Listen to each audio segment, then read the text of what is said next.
Hey everybody, this is Talkative Carl back again for another movie review. Happy belated Valentine's Day. And this movie is honestly my personal favorite.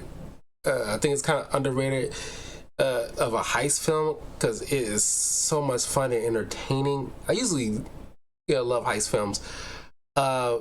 This is a movie that I've been sitting on for at least a couple of years and haven't found a way to squeeze it into in the list of reviews I've been wanting to do. And I think this is as good as time as any because it's also kind of a romantic kind of story as well, called After the Sunset. It came out in November 2004. Matter of fact, the movie I just reviewed, Breaking All the Rules with Jamie Foxx and Morris Chestnut, also came out a few months prior in 2004, in May. So it's kind of funny. I didn't even realize. So the movie stars Pierce Brosnan, aka James Bond. Because honestly, I just had a talk with a friend of mine at work. It's like Sean Connery, Pierce Brosnan, Daniel Craig, my personal favorite Bonds of all time. Pierce Brosnan stars as Max Burdett. Salma Hayek, who aging like fine wine, by the way, plays Lola Corello. Woody Harrelson as FBI agent Stan Lloyd. Don Cheadle as Henry Moray. Naomi Harris as Sophie. Rex Lynn as FBI agent Kowalski. Mikel T. Williamson as Agent Stafford. Troy Garrity as Luke. You got Obaba Babatunde as Zarakas. And Russell Hornsby as Jean Paul, Moray's bodyguard.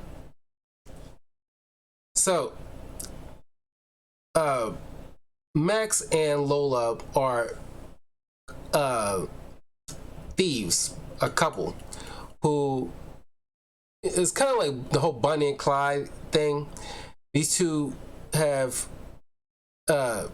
never been caught, but it's like but this particular agent, Stanley, who knows, I mean, it's like not what you know is what you could prove, and he knows, Max got something to do with the heist that he's committed. More notably, he's infamous of stealing. Is what he believes it is him, which it is him, stealing.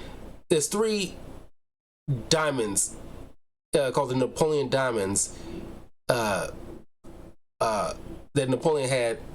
Is very valuable, across the world. And Max and Lola managed to steal 2 of them. Now, here's the thing. If there's 3, and I'm pretty sure they know it's 3, why didn't you, make your last heist to get the 3rd one in the first place? No, there's only 2. And how many other, if the second steal was, their final job, how many other stuff that they stole prior to those diamonds? It's never understood, because why would you stop after the second one? There's only 3 in the world. But anyway, it was in LA during a Lakers game, because there's actually cameos from Shaquille O'Neal and other basketball players, and Phil Jackson and everything. And while doing a distraction, they managed to steal the second diamond that Stanley actually having a briefcase locked to his wrist and everything like that. Max managed to somehow get remote control over the car he's in, send him to a secluded area, gas him with knockout gas, but before he managed to pass out, he takes random shots which nails Max's shoulder in the process, freaking Lola out. I guess this could explain why they decided to stop right then and there, because it's very rare you get movies with heists like a heist movie where criminals doesn't end up dead or in jail. There's very few movies are like that, and so they decided to stop after they got the diamond. And he even said as he's about to pass out himself, like, "Did you get the diamond?" Showing where this kind of really sets up everything for the rest of the movie, where his mindset is, or his priorities are. But he loves Lola, obviously. So after Stan somehow gets in trouble for causing the diamond to get taken away, like, why? Because you later find out he gets suspended, for and mocked for getting the diamond stolen. Why would he get mocked when clearly these thieves just outsmarted everybody? Because it's not just him. But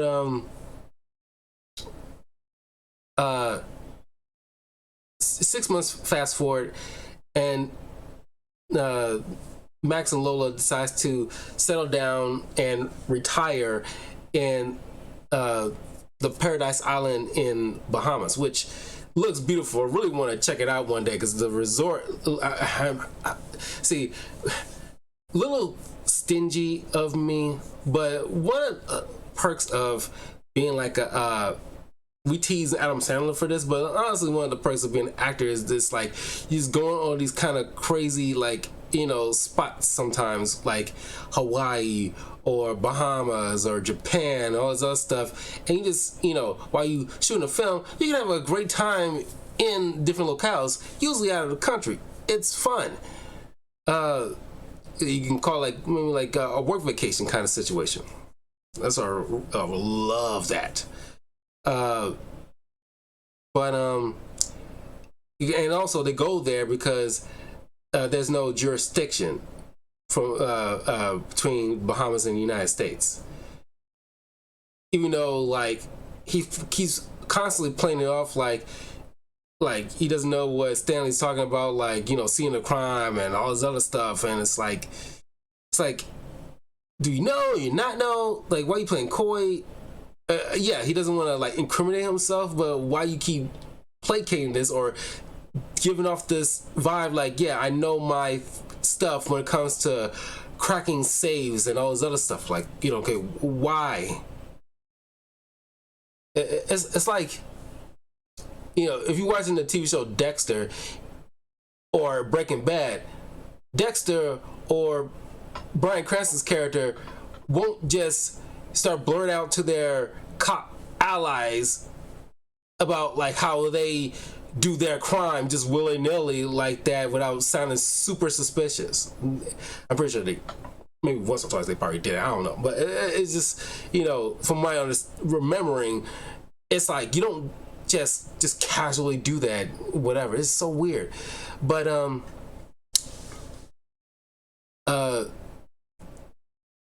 I was want to bring this up because it's on my freaking playlist on my on YouTube. It's on my personal YouTube thing.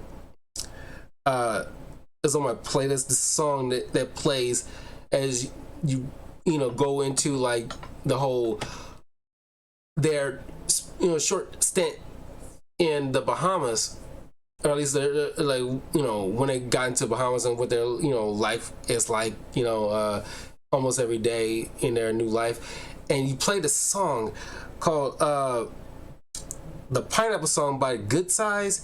Check it out, because if I go to any tropical place, I want to play this freaking song because it's so in the moment, it's a hot summer or spring, and you're in a nice resort in Bahamas or Hawaii or something like that, and it's so tropical and the island life and everything like that, and you just play that song. It's very good.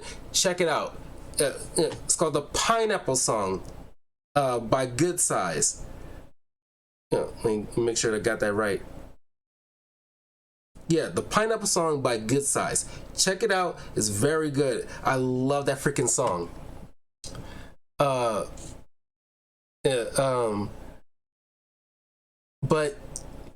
you can start to see as of course, Max and Lola are enjoying this life having lobster. They're going dancing.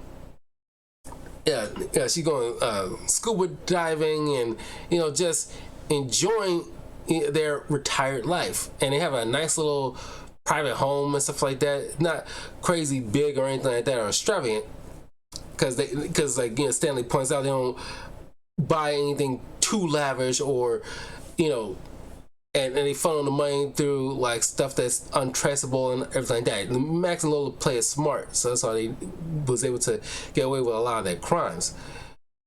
But their spot is very nice little homestead. And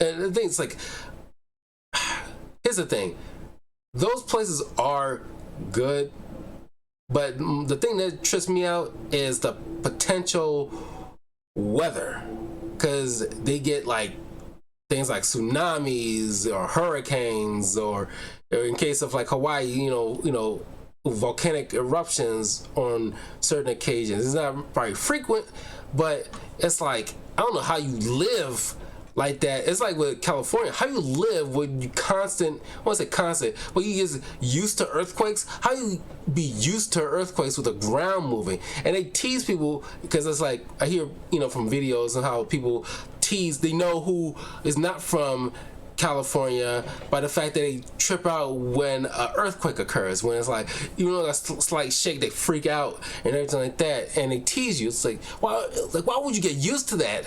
The most in Chicago we ever have to deal with so far as like a crazy weather is maybe a rare occurrence of a possible tornado, but nothing super dangerous. Like, luckily I lived in places that I'm never really in a pathway of a tornado, so I never have to worry about that kind of level of devastation. But that's the either that or like the winter storms here, depending on, like, because we had like the polar vortex years ago around that same time. Jesse Smollett got in trouble for lying about, like, him being attacked, that kind of situation. Around that time, that was like the biggest weather kind of situation we ever had to deal with in Illinois. Other than that, is maybe like a rare occasion of a tornado. That's the most we ever had to deal with. We never have to deal with like an earthquake or a mudslide or a hurricane or things like that. As I can never be used to something like that. I can't. So I pray that whenever I visit, these tropical places, I'm gonna probably check the weather report, and I suggest you guys do too. If you ever plan on going to these kind of places, check the weather report and see what this weather gonna be like for the coming week that you're planning on visiting, because you do not want to sit there and go during a moment where it's like a Wednesday forecast, potential hurricane coming in Hawaii and stuff like that, so you gotta batten down the hashes. You don't want to have to deal with that. I'm just saying, that'll ruin your whole time. Anyways, you see, Max and Lola's day-to-day new life, and at first it's all gravy until Lola's keep introducing Max to these weird couples. One of them was into, like, is in the business of manure, and another is like a couple that that swaps, that kind of thing. And it's like, it is one weird couple after another. And Max is getting bored of constantly eating lobster, because most people they meet up with are probably just visiting on vacation while they live there. And so, it's like, why would you? It's like, lobster is fun for maybe like a couple of days, but if you constantly eat it, I'm not sure if they probably shouldn't be eating it every night. Obviously, they're probably not doing that. But every time they go out, they have why do you choose the lobster? Why don't you go with a stick? And he looks so like, oh my God, like he's being force-fed lobster or something. It's like, you chose it, didn't you? You choose it on the menu, or if you didn't, why'd you have your wife choose it, or fiance? Well, because they plan on getting married, and the whole thing between the two, there's like strife they're going through, or at least we'll get into, is the fact that Max isn't taking the time to write his vows. And so, you know, every night it's like, you know, he's having lobster, he's getting kind of sick of it, and it's kind of, you know, it's just like the first stepping stone that grows into other stuff, where you find out it's like he just can't let things be. He's living a good life. He's not in prison, where he could have easily have gotten caught at any point, but he was, you know, very smart and resourceful. And he keeps trying to goad his girlfriend into stealing the watch off a girl's wrist. And she telling him, like, I can do it, but I don't want to. You know, it's like, retired. Come on, we retired. We don't need to do this no more. It's like, you know, a guy is trying to get back, wants to get back into the game, or it's like he's, you know, yeah, he got that one. He has that one. It's kind of like Tom Brady in a way. It's like he applied Tom Brady's situation to this. You know what's up, where he's like he had an out, but you just want to get right back in because he's like, I got one more good crime in me, but because he's not satisfied. But then Max gets a surprise visitor from Stanley, who shows him a brochure about the third Napoleon diamond that's supposed to be brought in by boat to for a week in the Bahamas, and he, you know, accuses Max of potentially stealing it. That's why the real reason he's probably in the Bahamas. Of course, Max denied this. He denies. And as soon as like Lola shows up, he explains to her that Stanley showed up. He found only the bugs that he thinks Stanley wanted him to find. But then Lola starts getting worried when she realizes the bullet that Max was shot with is not in its hiding place. She hid inside like a camera, and realized that Stan must have took it. And realizing that will put Max on the scene of the crime, because she said, like, I only kept this, you know, as a reminder of how close I was to losing you, which is understandable. That's probably why they decided to then and there to just retire and you know, get away, you know, with the money while they can, before things really probably get worse. So Stan and Lola uses some funds to hook Stanley up in this bridge suite, where it's like trying to show them the kind of life they lead. You wouldn't think about like stealing anything. You know? Like, why would you put that down? Like you're just admitting, you are essentially admitting that you are a criminal. That's like, you know, if you're denying it, don't just lay out like, hey, like, you know, if you live the kind of life I live, you won't think about stealing. It's like, you know, your premise is telling him you're a stealer, you're a criminal.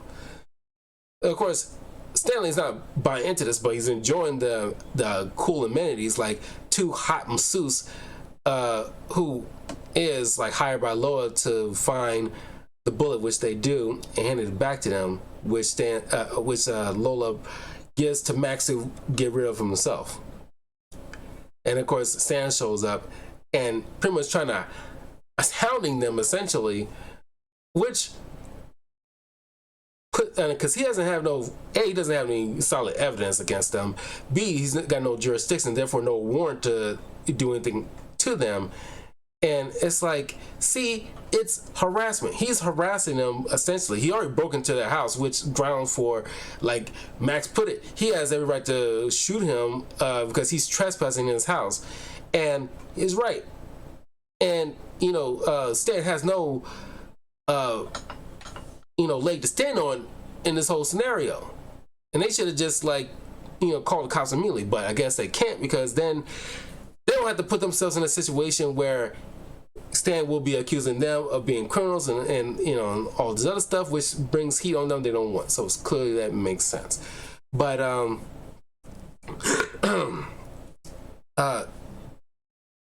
you know, Max distracts Stan by having Lola dance with him, and he gets the constable, played by Naomi Harris, who is in a situation herself where she is dealing with pretty much like a crime boss named Monroe, played by Don Cheadle, who, you know, like, it's kind of like, you know, Kingpin. He pretty much bought almost everybody.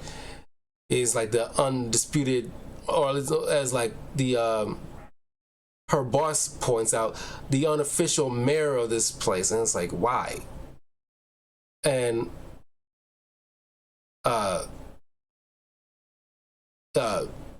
Sophie gets Max off the dance floor and decides to bring him in to, you know, investigate if he's really police. So, you know, just to get him off their backs for at least a little while. And of course, you get the little bit of insight with, you know, the boss used to be married to Sophie and they're not anymore. It's a whole thing. And she decides to just, you know, spend time with Stan. And, you know, ask like, why would, you know, you come all the way down here to deal with this guy. And he points out how like he made him look like a joke, and he's, you know, probably because as he describes the situation, it points out like yeah, he does admire him to some degree. Well, he says he doesn't admire him, but he clearly admires him because the fact that, you know, things come, he managed to get away with a lot of stuff and all the more richer for it. So they decided to team up to watch not only these two but the diamond to make sure nobody purloin it, you know, while it's docked in the Bahamas. And of course, Max is like, you know, he's sneaking on, not sneaking, but he's, you know, trying to be incognito and go on board to look at the diamond. And all the while, you know, Lola is building, trying to get, you know, used to like just normal life. She's building a deck at their house so they can be able to watch the sunset and everything like that after the sunset. And so she follows him and, you know, notices he just like goes there and to look at the diamond. And of course, Stan's already there. And he points out, like, there's no way you can get it. And Max like, oh, yeah, you're right. You got all these sensors and these cameras and the cars and, you know, all this little techie stuff. And it's like, yeah, there's no way I can get it. And he walks off. All the while, he's being picked up by Monroe and his people. And Don Cheadle's character, he's just like a word, he just vomit out big words, but you know, doesn't mean anything. He's trying to, it's like a very poor, I mean, he plays it well, but it's just like a poor excuse of a, you know, Vincent D'Onofrio Kingpin kind of attitude, where, you know, like, if you look at Kingpin from the Daredevil show, he says what he means what he say, and he uses, you know, not so big or fancy words just to seem sophisticated or whatever. Unlike Don Cheadle's character, Monroe, who is, like, you know, using, like, this, you know, these big words after big words in these sentences. He's placating himself, being like, you know, bigger than he actually is. He tells Max, who after he doing some research, knowing how he's like an infamous thief, I mean, if this guy can find out, like, why can't like a guy with FBI connections can't figure this out? It's kind of weird. But you know, there's two female little arm candies. One of them is a woman who is the female lead in Rush Hour 3, while the other one, if you remember X-Men: The Last Stand, she was the woman who like can smack her hands and make this kind of shockwave. She's called Arclight or something like that in the film. It's like, wow, these two people, like, this is the only other movie I've seen these two in besides Rush Hour 3 and X-Men 3. So it's like kind of wild. But I'm pretty sure they did other stuff, but those are the only two things. These are the only things that I've ever seen them in. So he requests that Max help steal him that diamond so he can afford, to, spread his criminal empire a little bit wider. Feeling like, I guess he has no choice, he decides to, like, do it, but it's actually like he feeding him some bogus plans. Like I said, Max is, a lot more resourceful. While at the same time, you see some people like, somebody sneaking in on the boat and, taking up the, stealing an employee's uniform, because it's like a cleaner kind of guy, maybe like a janitor or hazmat kind of guy. Got all these garbs up, can't tell who it is. Clearly, it's supposed to be like Max, and just to essentially like scope out the place and the plans, and managed to slip out, get out of the clothes and slip out and make it back home, unbeknownst to anybody else. Of course, like, Leeloo know, or got a sneaky suspicion. And she keeps trying to convince him, like, let it go. Don't give in to temptation. We're retired. Do not fall into this obvious kind of trap that will end up landing you or both of us in jail or shot. So, of course, he's denying all this. Like, it's like, I'm not going to be falling for it. I'm in the middle of writing our vows and blah, blah, blah. And, of course, things between Sophie and Stanley is starting to, like, kind of spark up. But one day, Stan invites Max out on his boat to, like, chat it up. It's either that or going to a Bahamas, prison holding cell, which has no air conditioning. So you got, like, those are your choices. It's like, why would you even go? You got nothing on him to hold him there. And, like, I'm pretty sure, like, the law in the Bahamas is maybe slightly different from the way it is in the U.S., but they should operate on some level of the same rules. It's like, you got to have evidence in order to keep him there, but whatever. But he goes on his boat, and this part is like one of my favorite scenes where he's they're playing friendly. Well, I won't say they're playing friendly. They actually are legit getting along. It's like watching Sherlock Holmes and Moriarty just shooting the shit, while having a glass of alcohol, which is, now I'm thinking about it, is kind of like the way in, like, the Robert Downey Jr. Sherlock Holmes films, or at least the second film. Which, now I'm thinking about, I should put that on the list of stuff I want to review for 2023. It's already roughly kind of long, not that long, but it's like, I gotta commit to the list already. If anything else, I'll have to save it for 2024. But I've been wanting to talk about the Sherlock Holmes, Robert Downey Jr. Sherlock Holmes films for a hot while too. But anyway, they're on this boat, and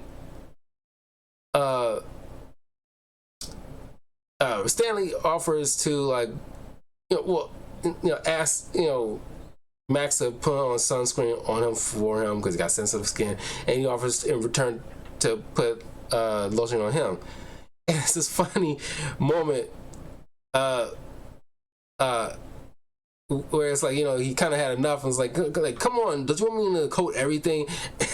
And because you see, Max notices the fishing line, and he says, my pole, oh, no way, man, I'm doing your back. No. that part was so doggone funny. It gets me every doggone time. And they end up trying to reel in what they assume is a fish, but it's actually kind of like a adolescent kind of shark, because it's not small, but it's medium size, and it's still alive. And Stan shoots it, and it's how you're not sinking right now. It's I watch as many cartoons that you watch, you see when people do something to a boat, shoot at the base, it will leave a hole which will cause it to sink very quickly. And somehow it's just not. I was like, what is that boat made out of? Adamantium? So they come back to the docks, drunk, singing, while Sophie and Lola are sitting at their respective cars about to pick these people up. And they're having a short little bonding moment. Lola's complimenting Sophie's gun while Sophie's complimenting her shoes. And they both Sophie seems nice. Oh, for a cop. Lola seems cool for a thief. It's a nice little kind of dynamic. These two could easily have been because while you assume it was Lola who's trying to forge some couple friends for her and Max, none of them working out. Clearly, Stan and Sophie are the ideal couple friends. Despite their differences, they get along fantastically. There's always those kind of things where couples hang out with couple friends to talk about couple stuff.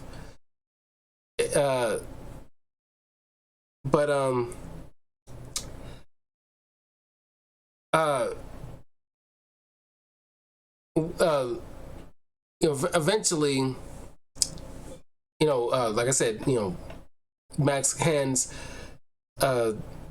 Moray these bogus plans, you gotta break this red wire, cut this red wire, so that way at 10 o'clock specifically, that way no one won't be able to see you, and by the time 10 o'clock rolls around, that's when the arthritic security guard comes in, and it's pretty much easy breezy from there. And then watch Moray just switch up his attitudes, we're not partners anymore. So when you see me cross the street, and it's okay. It's clearly, it's like I said, it's very low rent Kingpin. So,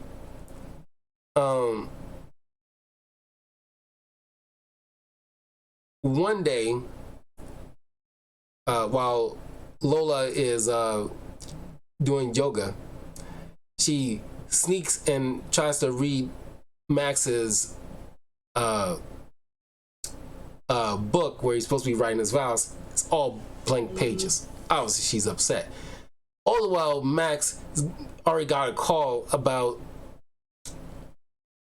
from this bartender he knows, Luke, who tells him that Stan is at his bar, drunk, shouting his name, clearly belligerent. Max goes all the way up there to pick him up, and he ends up taking him back to his suite. And Luke just looks on as he watches Mac literally tuck this guy in. It's clearly he cares for him. And it's it's got some kind of I won't say a weird dynamic, but it's kind of like a funny dynamic between this cop and his criminal who turning into like almost like the best of friends. Like, you know, look, tuck this guy in. I'm not going to just leave him. It's kind of funny.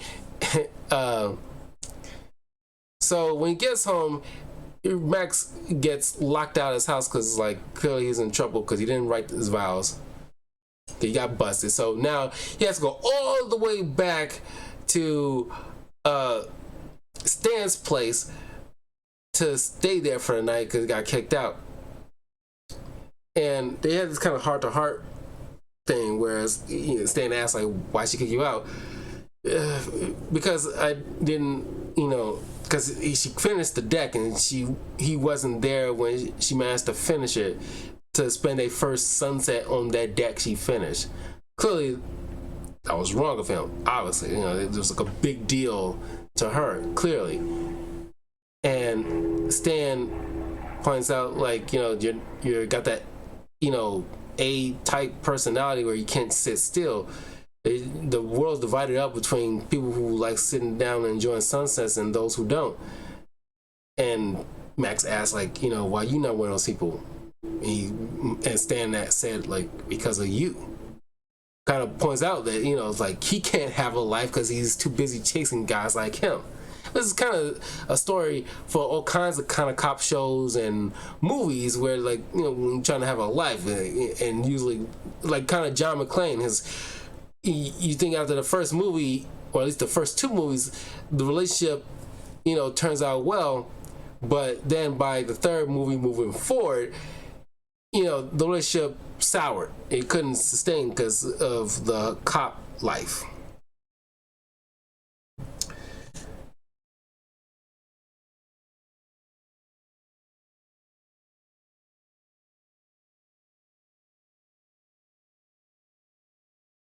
Sorry, 1 second. So it's another funny one.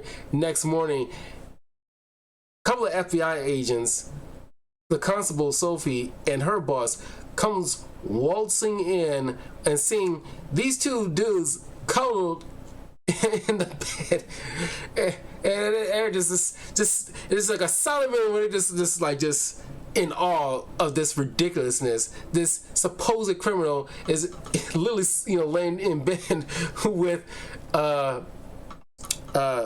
one of their agents.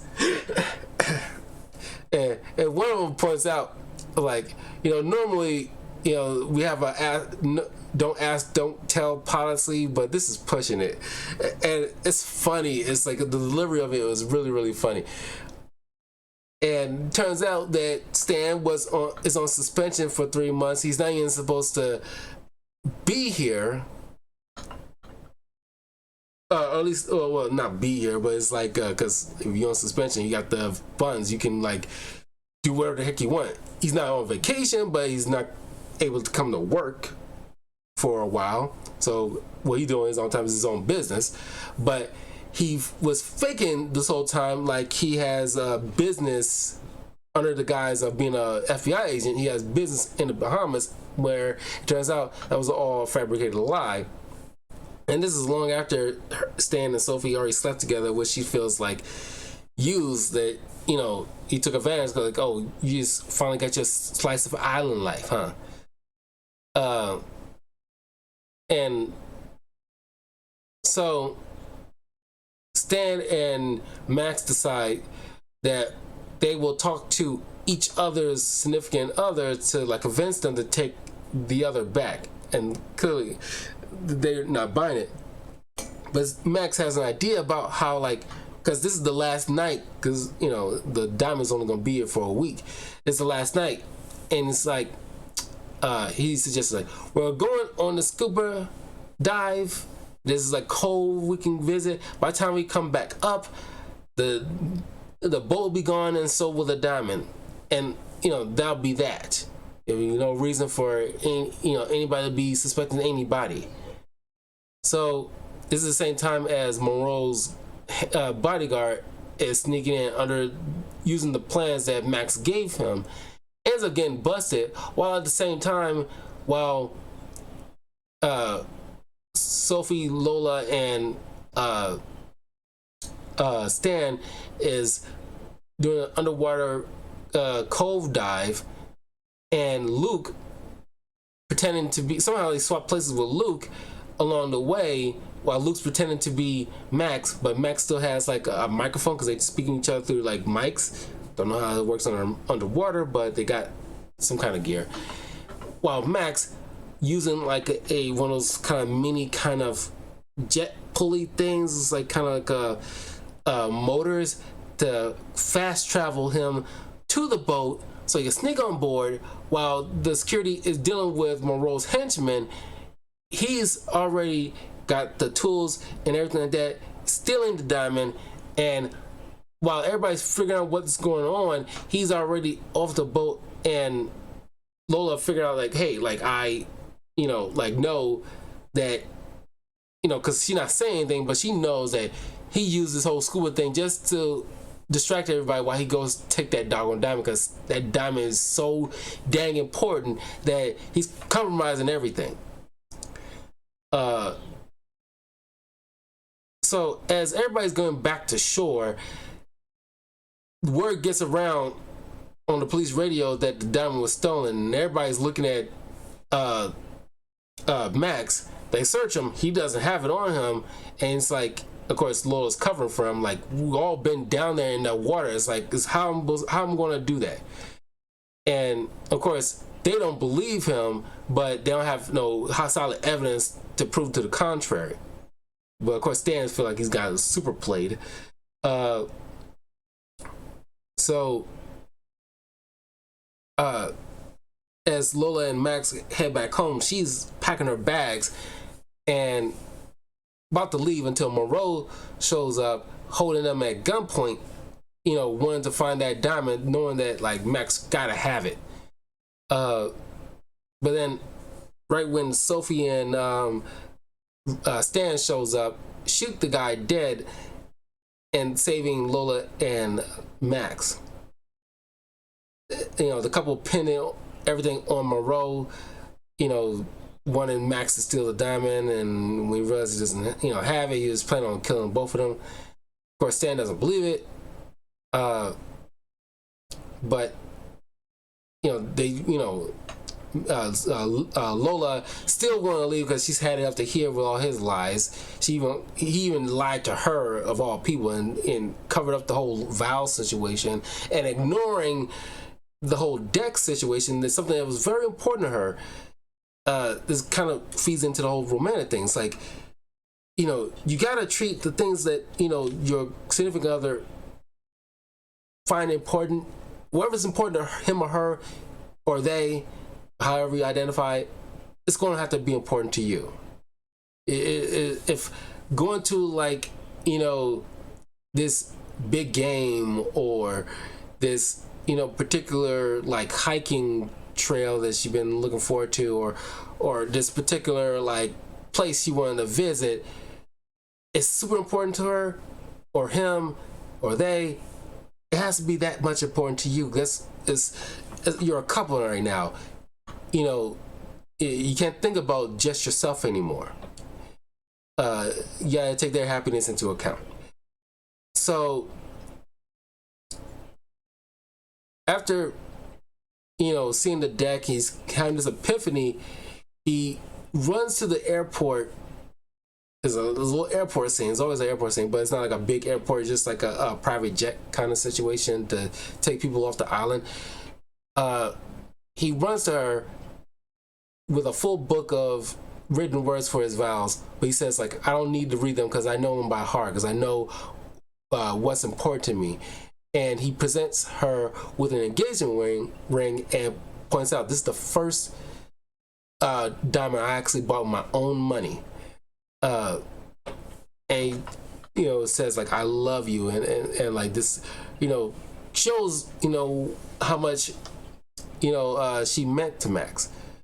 So they reconcile, and he goes back to the bar to celebrate, and he sees Stan, and he orders like for Max the remoras that Max saw Stan drink while he found him in the bar, drunk. But this where this whole twist comes into play now. There's always like a twist in heist films, which I usually like, especially if it's done well, where Max takes a drink out of the remora, and he's stunned the fact that, I thought you said this had a kick to it. He asks Luke, like, what's in this drink? And there's no alcohol in this. And he looks at Stan, and everything starts coming into place. And turns out Max totally Stan totally set up Max. He put it in his mind about the diamond and tempt him to the point where gets Max to steal the diamond for him, because he found out where Max's hiding spot was for the diamond, because clearly Max was planning on getting it later when the heat dies down. He takes the diamond for himself because now he wants to, gain money from it himself. This FBI agent who's like, I guess, kind of had it with, like, being like treated like a clown at the agency, and decides to live a life of relative luxury. And he just like boasting how like he finally got one over on Max Burdett, but Max just like, no, I have Lola, and Stan's like, oh, it's actually kind of sweet to him. And he says, they finally goodbyes to each other while Max and Lola is hanging out on the deck, basking in the sun. Stan is in the limousine, getting ready for like an auction for the diamond, and planning on flying out of the Bahamas. And it's kind of weird because I kind of expect him and Sophie to reconcile in some fashion. This is a part where I would have had like a con against it, honestly. Like the biggest con I can give this, at least personally, it would have played kind of well if Sophie was in the limousine with him, where they reconcile and decide to be like the cop version of Lola and Max, where they they get off the island, present the diamond to her, lay out what he's planning on doing, and he wants to have a serious relationship with her and live a life of luxury with her and everything like that, and see her just sipping champagne with him in a limousine. I kind of would like that as like a better ending to Stan's story, but you never see Lola after the whole situation with Monroe was over, which is a shame. It's like she's gone, and that's pretty much the end of Naomi Harris's story. So as Stan's about to get out of the car, Max hijacks and remote controls the car again, kind of going full circle with the whole movie, and just decides, like, just out of sheer pettiness, he goes like, okay, you got one over me, but it's kind of like trying to get the last word essentially. And Lola's like, this is the last time, Max. Oh yeah, last time. And he just just mess with Stan, and the movie ends with just him trapped inside while the car is going all over the place on the park.